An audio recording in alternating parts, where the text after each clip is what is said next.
ओम दीदी।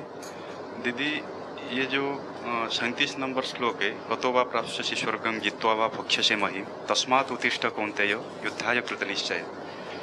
यहाँ पर योगेश्वर श्री कृष्ण जी ने महात्मा अर्जुन को ये उपदेश देते हैं कि जब इस युद्ध में तेरा तू वीर गति को भी प्राप्त हो जाएगा तो तुझे स्वर्ग मिलेगा, जब तू युद्ध को विजय लाभ करेगा तो तुझे पूरा पृथ्वी मिल जाएगा। तो ये तो सकाम चिंताधारा हो गया। और उनको ये कर्मयोग कैसे हुआ? और ये जो तस्मात् उत्तिष्ठ कौन्तेय, ये तस्मात् शब्द किसके लिए व्यवहार? इसलिए। हाँ, इसलिए मतलब इसलिए ना, तो ये तो सकाम भाव आ रहा है ना, इधर से भी तुझे प्रॉफिट है, उधर भी मतलब कर्म योग का मतलब ये नहीं है कि जो हम कर्म करेंगे उसका फल उत्पन्न ही नहीं होगा। हाँ। क्रिया की तो प्रतिक्रिया होगी, फल तो आएगा निश्चित रूप से।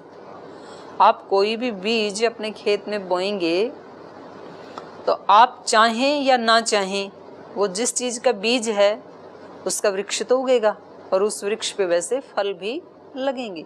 ये सृष्टि का नियम है ना। आप गेहूं बोएंगे तो गेहूं का पौधा उगेगा, बाली आएगी। आप चावल का बीज बोएंगे तो चावल का पौधा उगेगा, चावल की बाली आएगी। नीम का बोएंगे तो नीम का पेड़ होगा, नीम के फल आएंगे। तो कर्म का फल तो निश्चित रूप से मिलेगा, यानी ये नहीं मिलेगा, लेकिन हमें उसमें आसक्त होने से जो हमारी ऊर्जा कर्म करने में लगनी चाहिए थी 100%, वो आधी हम कर्म के फल की इच्छा में नष्ट कर देते हैं। तो इसलिए फल आएगा अपने आप, और अच्छा ही आएगा। आप जितना सोच रहे हैं उससे बहुत अच्छा भी हो सकता है, उससे कम भी हो सकता है, पर एक व्यवस्था के अनुसार वो अच्छा इसलिए होगा कि एक बीज बोते हैं तो उसके हजारों दाने मिलते हैं। तो कर्म का फल जो है वो हजारों गुना होकर के हमें मिलता है। तो यहाँ ये कर्म फल में आसक्ति को हटाने का उपदेश दे रहे हैं, ना कि ये घोषणा कर रहे हैं कि किसी भी कर्म का फल नहीं मिलेगा। ऐसा तो नहीं कहा, कृष्ण ने ऐसी प्रतिज्ञा नहीं की। तो वो बता रहे हैं कि भाई आप युद्ध करोगे तो इसका फल होगा कि एक वीर गति को प्राप्त करोगे और सुयश मिलेगा आपको, और आगे भी फिर आपको स्वर्ग का द्वार खुलेगा। मतलब आपको अगले वाले जन्म भी अच्छा ही मिलने वाला है, और जीत जाओगे तो ये मिलेगा ही आपको। तो दोनों ही स्थिति में हम किसी भी कर्म में प्रवृत्त कब होते हैं? उसके परिणाम को देख करके। फिर परिणाम तो हमें पता होगा ही ना, कोई अनजान तो नहीं है हम। मान लो हमें ये पता ही ना हो कि इस बीज का क्या फल आएगा, तो फिर तो हम खेत में क्या बोएं, गेहूं बोएं कि सरसों बबूल बोएं? अगर ये ज्ञान नहीं है तो कुछ भी बो देंगे। फिर तो इतना ज्ञान तो हमें होगा ही ना कि भाई ये बीज बोएंगे तो इससे बबूल उगेंगी, उसके कांटे आएंगे, तो वो बीज मुझे नहीं बोना है। ये बीज बोएंगे तो इससे आम आएंगे, तो उससे फल मिलेंगे, तो वो बीज मुझे बोना है। तो वो बीज के बारे में बता रहे हैं। हमारे कर्म क्या हैं?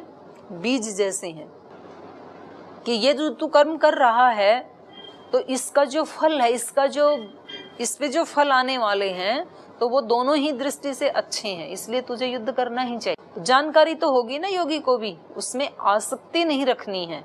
कर्म का ज्ञान तो होगा ही, अगर उसका फल, उसका परिणाम क्या होने वाला है, यदि वो हमारे सामने ही नहीं है तो कोई भी आत्मा किसी भी कर्म में फिर प्रवृत्त नहीं होगा। हमारी पलक झपकाना भी निष्प्रयोजन नहीं होता है, ऐसा महाभाष्य में आता है, व्याकरण में आता है कि व्यक्ति अपनी पलक भी झपकाता है तो इसके पीछे भी एक प्रयोजन है, जीना। तो हम सब मनुष्यों की कोई भी चेष्टा किसी न किसी प्रयोजन से होती है, निष्प्रयोजन तो कुछ भी होता ही नहीं है। परिणाम का तो हमें पता होता है, लेकिन उस परिणाम के प्रति आसक्ति होना वो बंधन का कारण बनता है।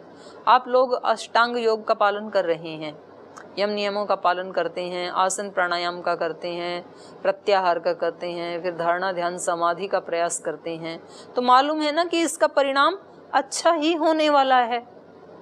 आप किसी की हिंसा नहीं करते हैं, आप असत्य नहीं बोलते हैं, आप अब्रह्मचर्य माने ब्रह्मचर्य का खंडन नहीं करते। क्यों नहीं करते हैं?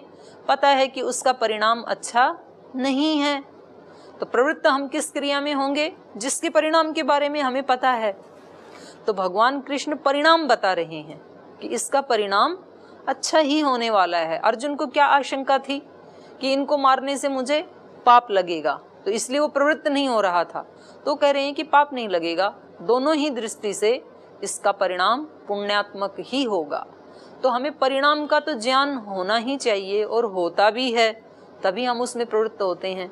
लेकिन यदि हमने आसक्ति बना ली कि मैं तो 1 महीने में मैं सब यम नियमों का, अष्टांग योग का पालन करूंगा, लेकिन मुझे 1 वर्ष में ईश्वर का साक्षात्कार हो जाना चाहिए या 1 महीने में ही हो जाना चाहिए, इतना कर रहा हूं तो इस चिंता में ना तो आप साधन भजन पूरी शक्ति से कर पाएंगे, और मान लीजिए आपका कर्माशय यदि इतना सुदृढ़ है कि जो 1 माह में नहीं हटाया जा सकता है, तो 1 महीने के बाद फिर आप डिप्रेशन के शिकार हो जाएंगे। तो आसक्ति नहीं रखनी है अपने को कर्मफल के प्रति, लेकिन उसके परिणाम के बारे में तो पता ही होगा।